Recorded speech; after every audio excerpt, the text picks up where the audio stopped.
तो जो बोल रहा है महंत वो कहीं से संत नहीं है, वो लंठ है। जो महंत जो साधु रखा है जी वो खुदे महंत नहीं है, जी वो तो हमको लग रहा है अपनी नजरिया से जी कि कहीं आसाराम का चेला तो नहीं है, जी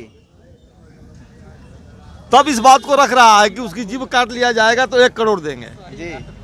तो हमको अपनी नजरिया से लग रहा है कि आसाराम का कहीं ना कहीं वो चेला है।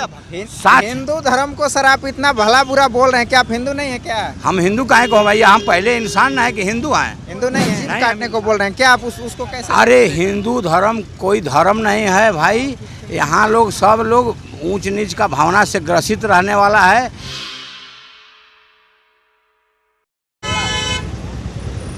चलो करें। जय भीम साथियों, मैं रीत कर स्वागत करता हूं आपको अपने चैनल आइडियल प्रज्ञा टाइम्स में। और आज हम आ चुके हैं रामगढ़ में, और रामगढ़ में हमारे साथ बहुत सारे लोग मौजूद हैं। और रामगढ़ कैमूर जिला में पड़ता है और बिहार है।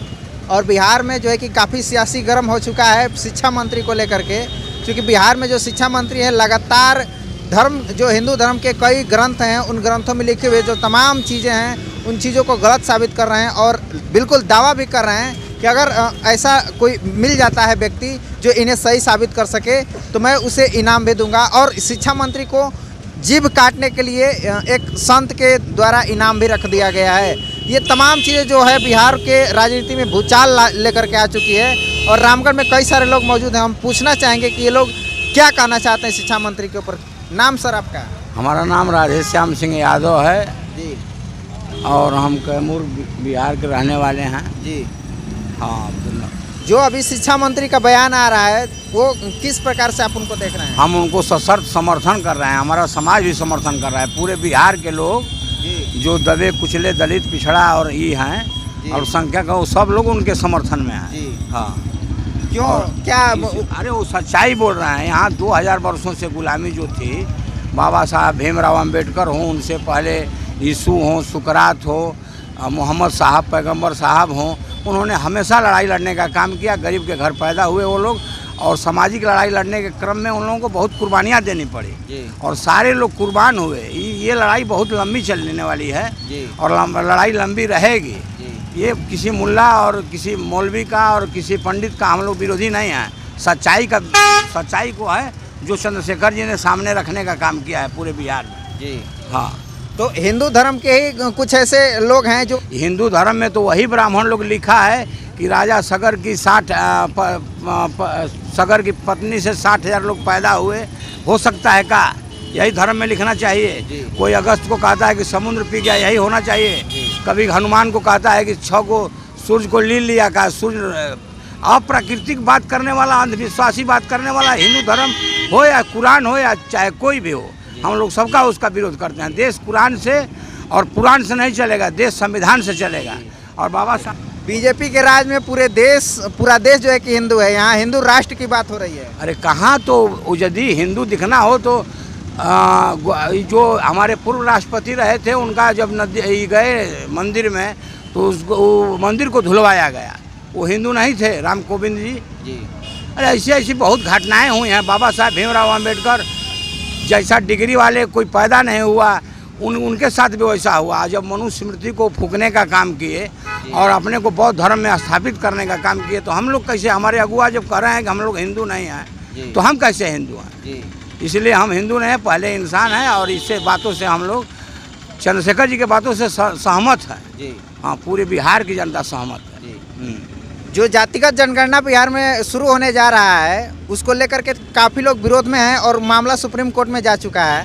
क्या कहना चाहेंगे? सुप्रीम कोर्ट का भी फैसला आया है, वो उसको रोकने वाला सुप्रीम कोर्ट भी नहीं है। जातिगत जनगणना होगी तभी ना पता चलेगा कि कौन कितना नौकरी पर, कौन कितना मंदिर में, कौन कितना मस्जिद में कमा रहा है। उसका सब लेखा जोखा होगा ना, कितना पढ़ा लिखा हमारा समाज है, कितना हम लोगों को हैसियत चाहिए, कितना हम लोगों को जनसंख्या के अनुसार भागीदारी चाहिए, उसको होना नहीं चाहिए। इसी के लिए किया जा रहा है। लेकिन थोड़ा हमको तकलीफ लगता है कि ये लोग लालू यादव और नीतीश कुमार जब पीक पर थे तब करना चाहिए था। अब इन लोगों का अंतिम स्थिति हो गई है, जब जाने वाले हैं तो अब करा कर क्या करेंगे? जब सरकार की नौकरियां नहीं बची तो ये जनसंख्या का जो कराई का गिनती क्या करेंगे? कुछ होने वाला नहीं है। लेकिन हो रहा है तो हम लोग उसका भी सपोर्ट करते हैं।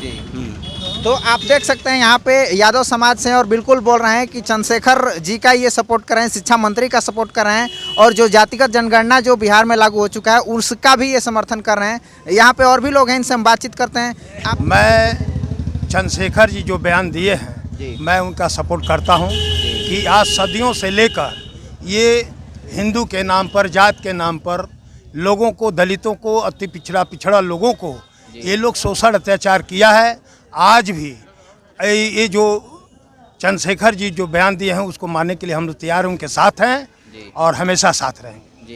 यहाँ पे आप देख सकते हैं तमाम लोग जो है कि समर्थन कर रहे हैं और भी लोग हैं, हम इनसे जानना चाहते हैं। सर आपका परिचय है? हमारा नाम है राम प्रवेश यादव, जी। घर रामगढ़ है, कैमूर जिला के रहने वाले हैं। शिक्षा मंत्री का जो बयान आया है बिहार में हिंदू धर्म के खिलाफ, क्या कहना चाहेंगे उस पर? पहले तो हम यहाँ सनातन हैं, जी हिंदू शब्द तो कहीं लिखा ही नहीं है। जी किसी रामायण, किसी गीता, किसी सुख सागर में जी अगर कोई दिखा दे जी कि हिंदू हम हैं जी तो हम मान लेंगे। जी तो हम तो सनातन हैं जी और सनातन के बाद हम इंसान हैं। जी तो इंसान के नाते हम ये कहेंगे कि जितनी भी बातें जी रामायण और गीता में लिखा गया है, जी जहाँ जहाँ त्रुटियाँ हैं जी तो उसको हमारे शिक्षा मंत्री उजागर कर रहे हैं। जी तो कौन सा बुरा कर रहे हैं? कुछ लोग तो कह रहे हैं कि शिक्षा मंत्री को अभी और पढ़ने की आवश्यकता है, गलत बोल रहे हैं। जो कह रहा है वो खुदे पढ़ा लिखा नहीं है। जी जो इस बात को अगर कह रहा है जी कि शिक्षा मंत्री पढ़े लिखे नहीं है जी तो उसको मैं बता देना चाहता हूँ कि गया कॉलेज के प्रोफेसर थे जी और प्रोफेसर पद को रिजाइन दे करके उन्होंने जाकर चुनाव लड़ा है।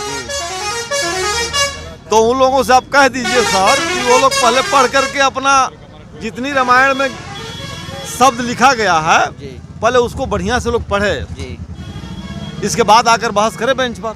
शिक्षा मंत्री का जीभ काटने के लिए करोड़ रुपए का इनाम रख दिया गया है, क्या कह रहे हैं? जो महंत, जो साधु रखा है जी वो खुदे महंत नहीं है। जी वो तो हमको लग रहा है अपनी नजरिया से जी। कि कहीं आसाराम का चेला तो नहीं है, जी तब इस बात को रख रहा है कि उसकी जीभ काट लिया जाएगा तो 1 करोड़ देंगे। जी तो हमको अपनी नजरिया से लग रहा है कि आसाराम का कहीं ना कहीं वो चेला है या भक्त है, जी तब इस बात को कह रहा है। नहीं तो अगर संत होता तो ये बात नहीं कहता। जी हमारे यहाँ भी संत थे मुसरवा बाबा, उनकी शहादत, उनकी मूर्तियाँ बनाई गई है, उनकी मंदिर हम लोग बनवाए हैं। जी सारे लोग जाकर के शरण कछामी करते थे, लेकिन वे अपनी वाणी से ऐसा शब्द तो कभी नहीं बोले हैं। तो जो बोल रहा है महंत वो कहीं से संत नहीं है, वो लंठ है। तो यहाँ पे आप देख सकते हैं जो कि वैसे संत को जिन्होंने करोड़ रुपए का इनाम रखा बिहार के शिक्षा मंत्री के जीभ काटने के लिए, उन्हें लोग संत नहीं, बिहार के लोग लंठ कह रहे हैं। और इस चीज़ को आप नोटिस करिएगा, बिहार में और भी तमाम चीज़ें हैं। जातिगत जनगणना को लेकर के क्या कहना चाहेंगे सर? कुछ लोगों का कहना है कि अगर जातिगत जनगणना होगी तो बिहार में और जातिवाद बढ़ेगा और जातिवाद को समाप्त करने के लिए जनगणना नहीं होना चाहिए। जाति जनगणना होनी चाहिए। जाति जनगणना से हमारा पता चलेगा कि हमारे देश में, हमारे राज्य में कितनी हमारी हिस्सेदारी है, उसके अनुसार हमको उतना भागीदारी मिलनी चाहिए। तो जाति जनगणना तो जरूरी है। कितने हमारे लोग नौकरी में हैं, कितने नहीं हैं।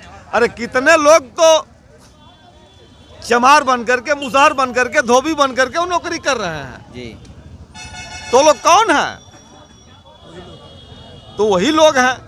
तो आज जाति जनगणना जो सुप्रीम कोर्ट कह रहा है, मैं उसके पक्ष में हूँ। क्या आपको नहीं लगता कि जातीय जनगणना होने से जातिवाद बढ़ेगा? जी नहीं। अगर मान लीजिए कि यादव 50 घर हैं और राजपूत भी 50 घर हैं, अपने आप को 50-50 समझ रहे हैं, लेकिन जनगणना में अगर मालूम चल जाता है कि यादव 5 घर ज़्यादा हैं, तो क्या 55, अगर वो जान जाएंगे कि हम 55 हैं और वो 50 है, तो क्या उनके ऊपर हावी नहीं होंगे? कोई किसी पर हावी नहीं होगा जी। सबका अधिकार है बोलने का और हक मांगने का। जी वो तो भीमराव अम्बेडकर साहब ने संविधान लिख दिया जी और लिख करके साबित कर गए कि यह संविधान से देश चलता है, न रामायण से चलता है, न कुरान से चलता है, न गीता से चलता है। हिंदू धर्म के तो लोग बोल रहे हैं कि हम जातिवाद अब खत्म करने का प्रयास कर रहे हैं, जबकि बिहार सरकार इसको पुनः जातिवाद को बढ़ावा दे रही है। अगर यह बात इसी तरह का होता तो अखिलेश यादव उत्तर प्रदेश के मुख्यमंत्री थे, उसके बाद योगी जी आए, तो तो जिस महल में अखिलेश जी रहते थे, जी आज जब जोगी जाए तो उसको धुलवाए, जी साफ सुथरा करवाए, जी तब जाकर तो उसमें बैठे। जी बिहार में हमारे भूतपूर्व मुख्यमंत्री, पूर्व मुख्यमंत्री जीताराम मांझी जी जब गया में आए और मंदिर में गए पूजा करने के लिए, जी तो हम मंदिर भी धुलवाया गया। जी। क्या वो हिंदू नहीं थे? जी।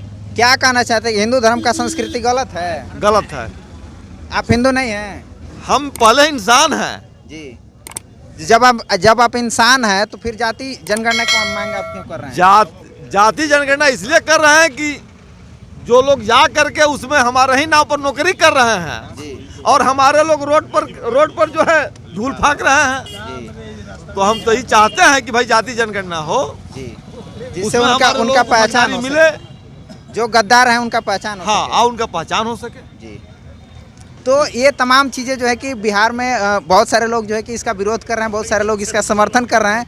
आप इन विचारों को समझने का प्रयास किया। आपको ये वीडियो अच्छा लगा हो तो आप सब चैनल को सब्सक्राइब कर लें, इस वीडियो को शेयर करें, लाइक करें। बहुत बहुत धन्यवाद।